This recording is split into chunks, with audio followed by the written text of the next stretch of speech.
PETA just celebrated its 40th anniversary gala. We talk about the things that were common prior to 1980, BP, before PETA, and how animal rights changed the world. Next on the PETA Podcast.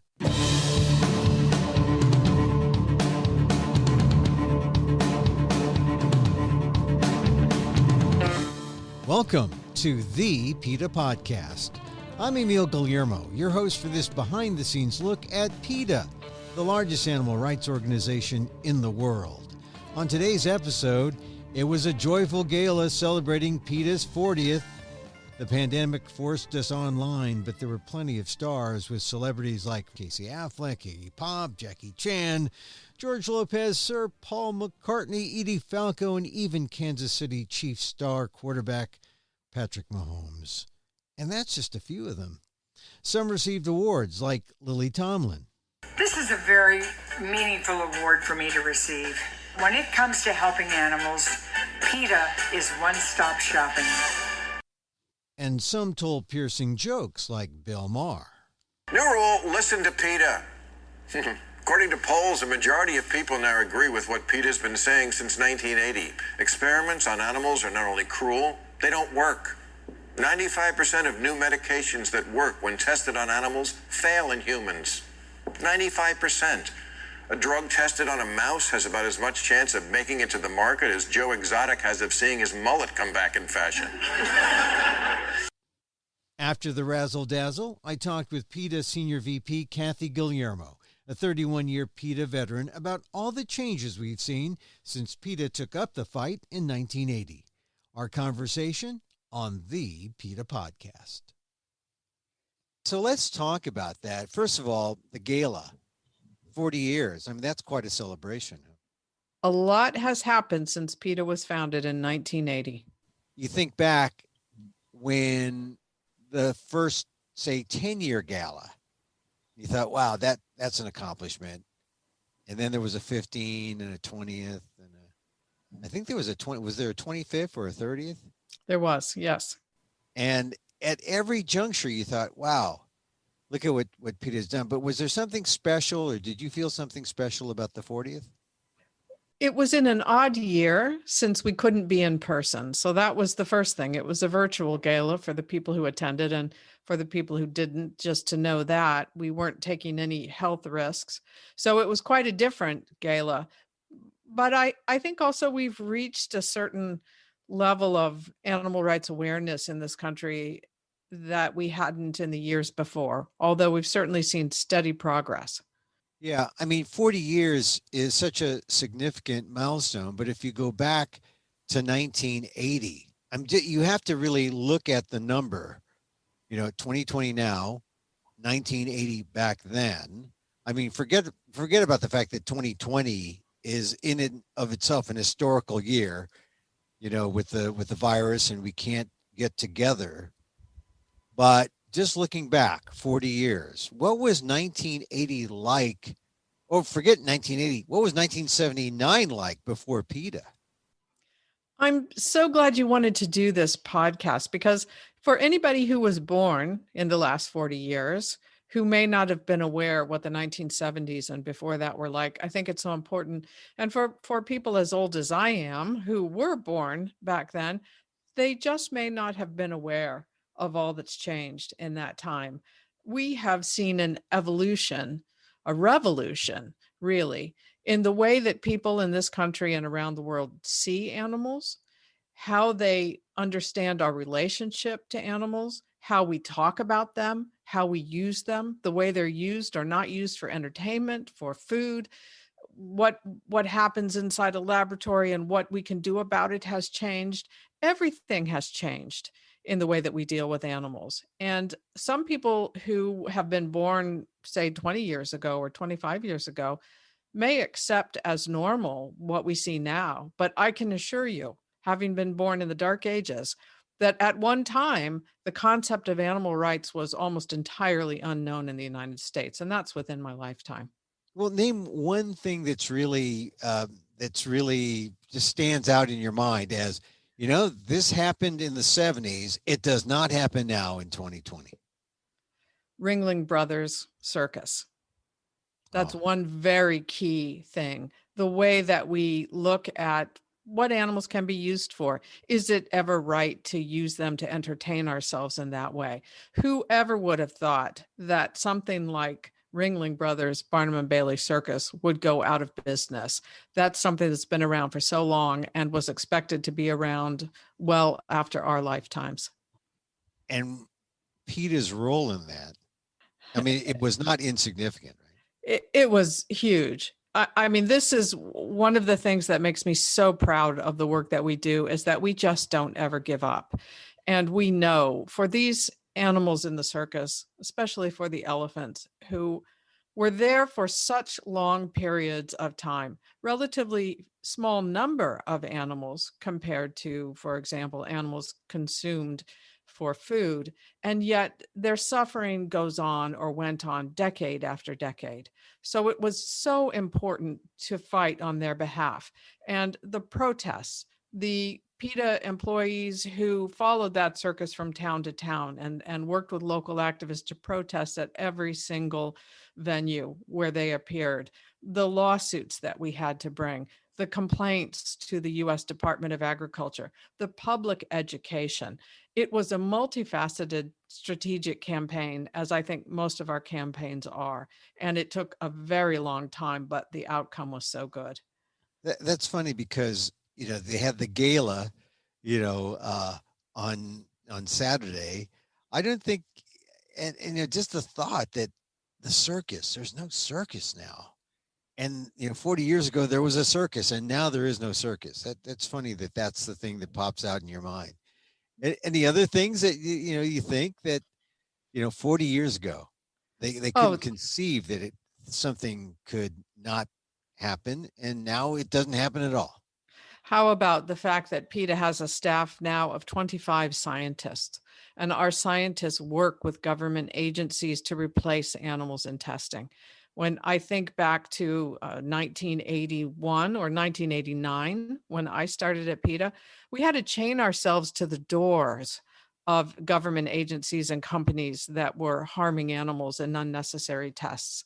Not that any are ever necessary, but in the sense that they weren't doing any good for the human beings that they were supposedly being conducted for. We had to conduct civil disobedience for anybody to pay attention to us. We had to send a man in a giant bunny costume to follow Al Gore on the campaign trail when he was running for president in order to get him to pay attention to the use of animals in these really cruel toxicology poisoning tests that didn't tell us anything about what chemicals do to humans. Those were the kind of tactics we had to use back then. And just about a year ago, there was a PETA scientist sitting next to the EPA director announcing the EPA's plan to phase out all use of mammals in toxicology testing. There are things I couldn't have imagined but hoped for and knew that eventually we would achieve, but to witness them is kind of earth-shattering for us. So experimentation, I mean, it's so different now than it was 40 years ago. Entirely different. And so many of the changes for the better, although they're not good enough, were the result of undercover investigations or video released by PETA. I mean, we essentially had an entire industry that had no accountability to the public or to Congress 40 years ago. And for those of you who remember, for those of the listeners who remember the Silver Spring Monkeys case, or if you don't, you should Google it, because that was the landmark case that just blew wide open what was going on inside so many laboratories. There was no accountability for the way the animals were treated. There was no accountability for the use of public funds in the treatment of those animals. And once we revealed that, it opened a whole new world. But it was many years before we were able to begin shutting down laboratories, before we were able to begin using or encouraging the use of non-animal methods. And at the beginning, if I could just go back to 1989 for a moment, when I was hired to work on the cosmetics testing campaign. And that was largely the focus of our experimentation efforts back then. There were perhaps a dozen mail order companies that you could purchase cosmetics from back then. You had to, put a check in an envelope and send it off to somebody. There was no online. Remember, we couldn't order these things online. Everything had to be done the old-fashioned way. And then you hoped your cosmetics would match your skin. But you did it because it was so important to communicate to mainstream cosmetics companies that force feeding these products to rats and mice and dogs back then was just not acceptable. So we've gone from those 12 companies on the mail order to more than 5,000 cosmetics and personal care products companies on our list of companies that don't test on animals now. It's now a marketing tool for these companies. We're working with the biggest of the mainstream cosmetics and personal care companies. They know what the public wants. So for people who've grown up understanding what cruelty-free meant, there was a time when nobody knew what that meant. And there was a time when I sat across from a CEO of a major cosmetics trade group, the father of Supreme Court Justice Kavanaugh. His father was the head of the Cosmetics, Toiletry, and Fragrance Association. And he said in no uncertain terms to me, "You will never win. We will always test cosmetics products on animals." And he really underestimated what the public was willing to stand for. Well, what do you think it was? I mean, PETA pushed, but it really was being exposed to the truth, perhaps? Or was it the compassion of the people was always there? What do you think it was? All of the above. I think one thing that PETA did that had not ever been done before was undercover investigations. We showed what was going on inside these factory farms or these huge farmed animal facilities, what was going on inside laboratories, inside circuses, inside so many places. And one of them was a cosmetics testing laboratory.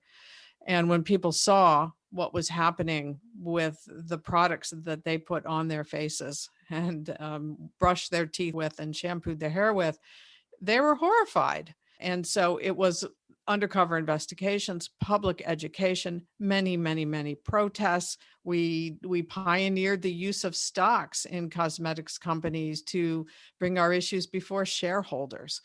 We hung a banner from the Eiffel Tower. That was one of my very first assignments when I went to work at PETA.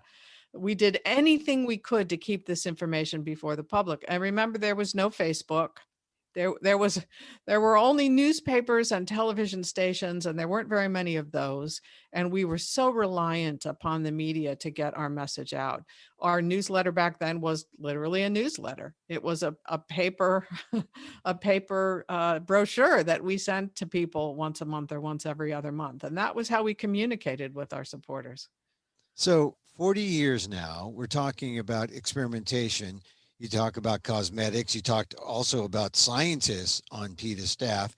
There is a difference between the experimentation on animals for things like cosmetics, but there's also this other field, the regulatory field, where animals were tested to make sure that not just products, but certain processes were safe. And that has undergone a change. In fact, it's probably indirectly impacted how the vaccines have been rushed through. Talk about that and talk about how PETA has maybe indirectly sped up the process for the vaccine makers. Oh, I don't think there's any question about that, but it was a combination of a crisis right now and the need for speed that finally made it happen.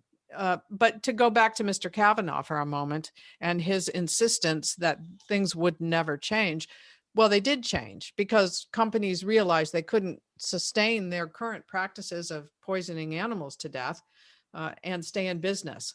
And they changed, and out of that grew an entire industry of non-animal test methods. And over the years, as we've added scientists and scientific expertise to our staff, we created the PETA International Science Consortium with scientists from around the world. We're now funding the development of non-animal methods. We're collaborating with different laboratories to get non-animal methods inside those laboratories.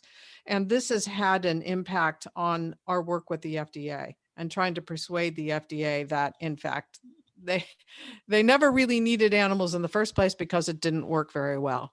So following that progress, the other amazing thing that happened was that scientists began to look at whether or not animal experiments and the tests on animals, toxicology tests, were even effective. And what has come out in the last decade is the utter failure, proof of the utter failure of animal experiments to lead to good medications, to new medications, to vaccines, and to cures. And we're looking at a 90% failure rate of animal studies to lead to any treatments for humans, and a 95% failure rate on drugs that have been developed and vaccines that have been developed in animals to work in humans.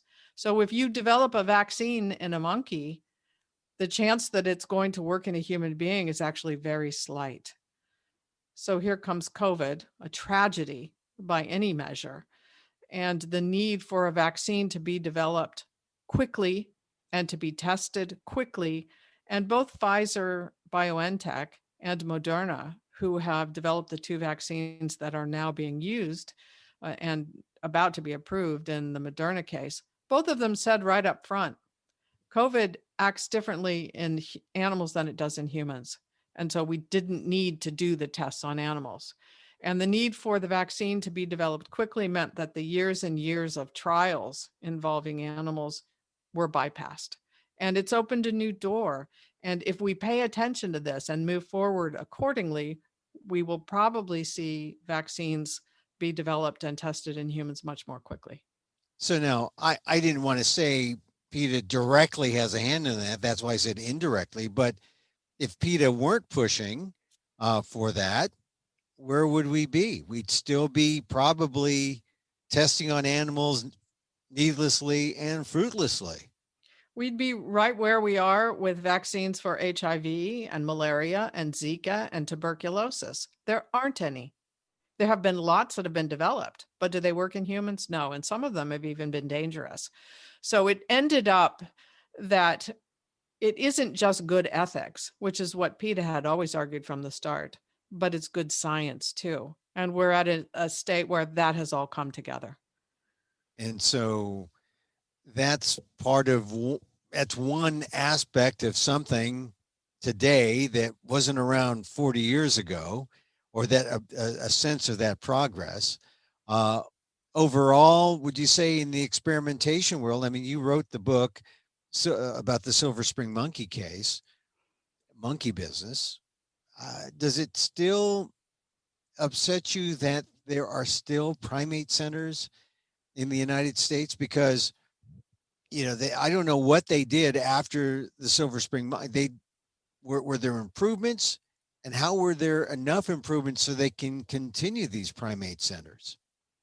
Well, there were a number of changes that were made after both the Silver Spring monkeys case and after a couple of other high-profile, really disturbing cases that we released. We released video of University of Pennsylvania head wound laboratory where experimenters were literally cementing helmets onto the heads of baboons, injuring their heads with a hydraulic arm that punched the heads, and then using a hammer and a chisel. And I mean, really a hammer and a chisel, that isn't metaphorical, to get the helmets off, and then making fun of the brain damaged baboons. They were not very bright because they put it on film. And when we released that film, it ended those experiments, but it also led to, in addition with the Silver Spring monkeys case, it also led to Congress making some changes. The first the institutional animal care and oversight committees, so-called IACUCs, were developed to try to make sure that experiments that were done on animals were actually worthwhile. They have been a disappointment. I don't think the experiments are worthwhile, but it was a change. There were some other changes made, some slight changes made for the improvements of housing the monkeys. But in fact, there are tens of thousands of monkeys who are still used today and held today in laboratories. And there's a lot of work to be done on that front. And tell me, all right, so we have this idea here, 40 years, we've talked about experimentation. How about in some of these other areas? How about in terms of the food we eat? I remember being in Washington, D.C., trying to find a veggie burger, and people would like look at me funny, like, what the heck is that? And there were no veggie burgers. I don't know what there was. What did we eat? We ate air burgers back then, I guess. That's right. That's That's what we called them. We called them air burgers from Burger King, believe it or not. And you could actually, it was a sign of progress at the time that you could go into Burger King and you could order what they called a veggie burger, but which was really a bun with pickles and mustard and ketchup and lettuce on it. And we were thrilled at the time that we could eat that we could actually go into a fast food restaurant and eat something. I remember many very rubbery sort of hot dogs coming out of cans. There just wasn't an awareness. If you went to a restaurant to order something that was vegetarian or vegan, and vegan was a word not even known back then, 40 years ago, or even 30 years ago to any extent. If you wanted vegetarian food, you might get a plate of tired boiled vegetables. And now that whole area has been revolutionized, and some parts of America are just absolute meccas for vegans. But I'm very proud of the fact that PETA really introduced the word vegan into common usage in the United States. This in England, of course, it was a word that was in use, as was animal rights. But in the US, I remember in 1991 being warned that America wasn't ready for a vegetarian campaign. And we at PETA were saying, well, we're going to get them ready, and then it's going to be veganism. And to see now that the word vegan and the vegan lifestyle, which of course encompasses more than just food, it's no animal products at all, to see that embraced by so many millions of people, it's amazing. Yeah, even then, something like vegetarianism, which isn't even as extreme as veganism, not that veganism is extreme, but it was, it was just someone who ate vegetables more than meat. It wasn't, but it wasn't considered as that radical, but people didn't know what to think about vegetarianism. That was considered far out. It really was. The people who were vegetarian, who were pretty well known back then, were considered kind of cranks or Buddhists, and it was quite unusual. So it seems like if we ran across people who were vegetarian, it was like meeting a long lost friend. And now, I mean, you really can't turn the corner without running into somebody who's vegan or vegan most of the time. And so the options for what we can eat are amazing. And here in the United States, of course, we have so many amazing options at the grocery store. So not just what we call meat substitutes, but the array of flavors and vegetables and fruits and beans, the things that we can cook and eat that we didn't know about before, or we hadn't put together before. I mean, we had many meals of pasta with beans on the top of it. I'd say that. A meal I still love, by the way, but it is great to be able to go out and know at almost any restaurant you go to, they have a vegan option. And it's even growing. People are trying to come up with meat that is not meat, cruelty-free meat. Some that uses meat cells, but some that has that is totally plant-based. So everyone is like looking for the next thing. I mean, that's an advance that wouldn't have happened, say, 40 years ago. I think that's true. And it begins with these simple campaigns and educational efforts that we had just to introduce the concept, to talk about, first of all, the animals who are the individuals with their own lives and their own rights, who are not our possessions to use and to consume in that way. It begins with that. And then it begins with showing people how. And we've always worked so hard to give people the tools that they need, beginning with what we call our Vegan Starter Kit, which is a magazine that gives you great information, still available, one of our most popular items at PETA, and you can get it free. We were one of the first families that were featured in that for a long time. That's right. With our daughter, who's now 30, drinking soy milk, which when she was about 5 back then was still very unusual. Yeah. All right. So we talk about the changes in food. How about clothing? At the PETA Gala, there was Joaquin Phoenix talking about his just being conscious about how suits were made of wool, and wool came from animals, and how he was not going to wear a wool suit anymore. And I thought, for a long time, even when I was vegetarian, I thought, oh, well, a wool suit, that's not that bad. I mean, people were talking about leather shoes. Okay, that's bad, but wool suits, that's okay. And then it dawned on me that no, that's not okay. I mean, there's a new awareness about clothing being vegan and cruelty free, all because of PETA, I guess, huh? We've seen the same kind of revolution in clothing. I mean, if you go back 40 years, the fur campaigns were just beginning. And and there were some other groups working on fur. PETA introduced the celebrities to it. We introduced the concept of I'd rather go naked than wear fur, a campaign we've now retired since there's so little fur out there anymore. It's not really needed. But we didn't stop with fur. The point was to go on and make sure that all these animals exploited for clothing, that what happened to them was exposed. And we have continued to release investigations and continued to work with corporations throughout the decades to get them to stop using animals in these ways. So not just fur, but wool, as you mentioned, Angora, ripped from rabbits, ostrich skin, alligator skin, crocodile skin, and alpaca. All of these products that are not products. You know, animals are not our closets. They are their own lives and their own world, and we don't have the right to do that. But these, as we introduced these, each one was pushing that envelope a little bit farther and a little bit farther. And I think people have begun to see now that that there are ways that we can live our lives completely vegan, not just in what we eat and the cosmetics we put on our face, but what we wear too. And it's been remarkable to see what's come up to replace animals. So we've seen leather, a kind of a leather made out of pineapples, PETA approved handbags that are faux leather, designers who advertise their coats as faux fur proudly because they know it was made without harming any animals.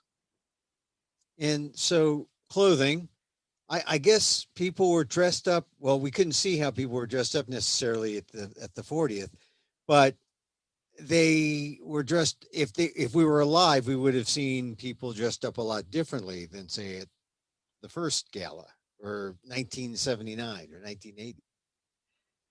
You know, it's been an evolution over the years. I've talked about a revolution, but it's also evolved, and people's understanding of these issues have evolved, and the options have increased. I actually remember the first time you were trying desperately to find a good pair of non-leather shoes that you could wear for business.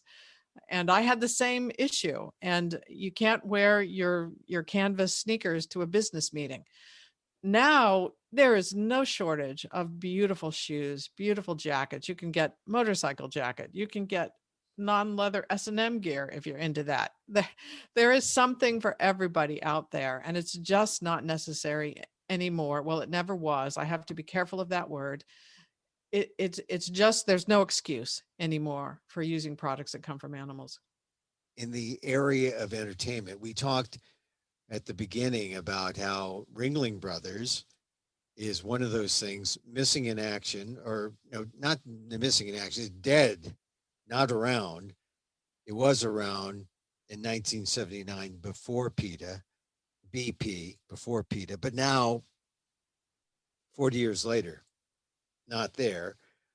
Are there any other examples in entertainment that show that kind of remarkable transformation in entertainment?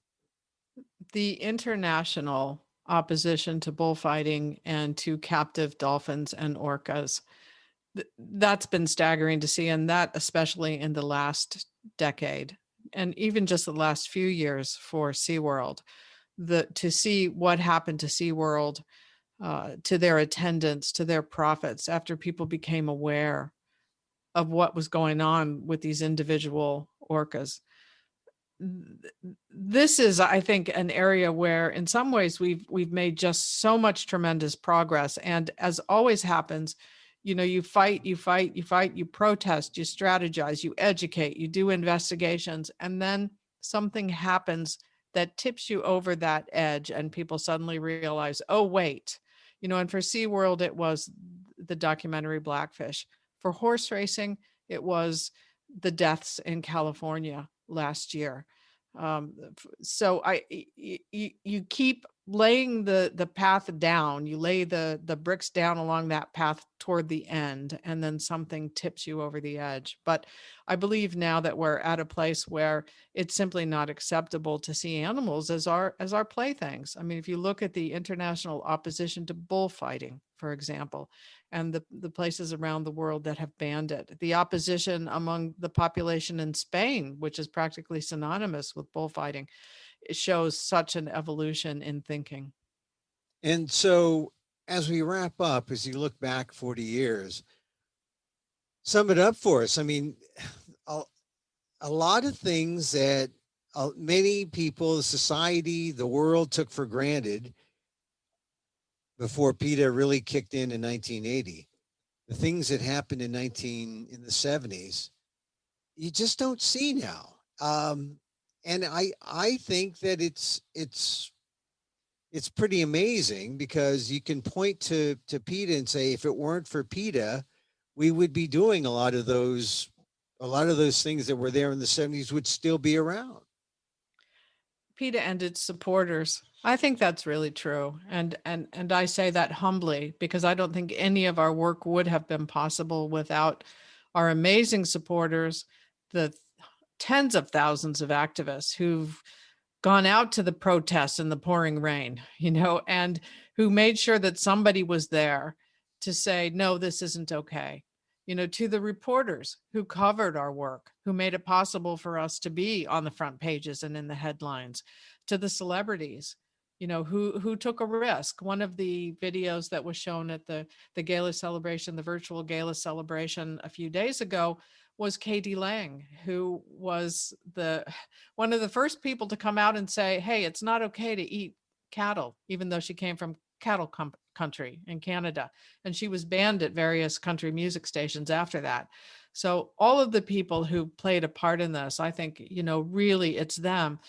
We have a lot of work to do. There are so many billions of animals who need our help, and there's so much more to do. So while we celebrate, we can't be complacent. We've got to get back to work. And the thing that amazes me every day is that I know if we send out an action alert and we ask people, please call this business or this university that's using animals, or this government agency that's harming animals in laboratories, call them and tell them what you think about that, politely, of course.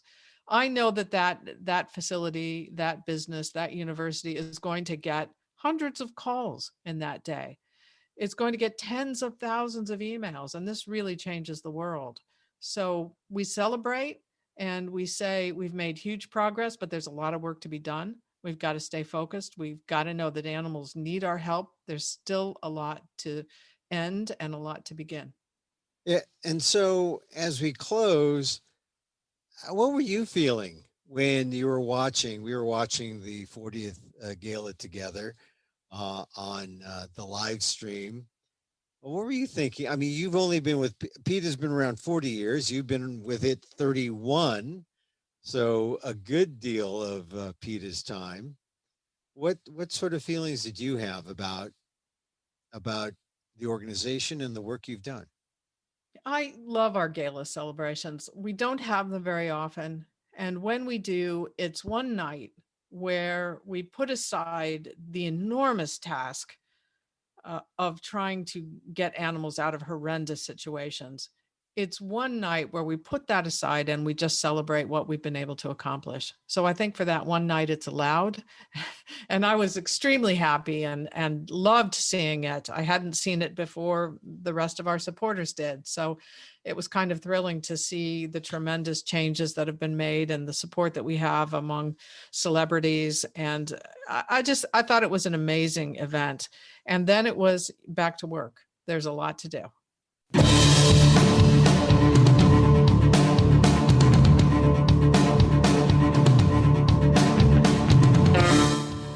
PETA Senior VP Kathy Guillermo talking about all the changes since 1980, 40 years of PETA. See the clip of the 40th anniversary gala on PETA.org.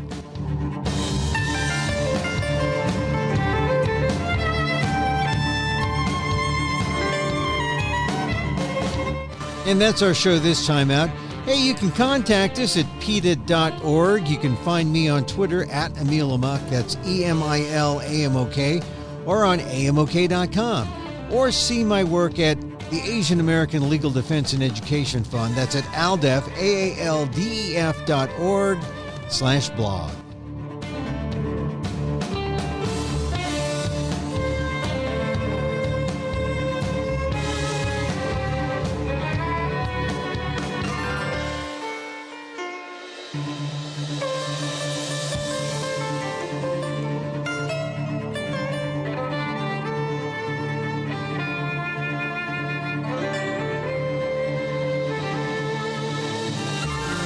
Once again, thank you for listening. Check out all our episodes on your favorite podcast app or on Apple Podcasts, where you can rate and review the show. It helps get the word out about the issues you care about. Our music is provided by CarbonWorks. Check them out on YouTube. And join us again next time for more insight into animal rights and the fight for a cruelty-free world on the PETA Podcast. I'm Emil Guillermo.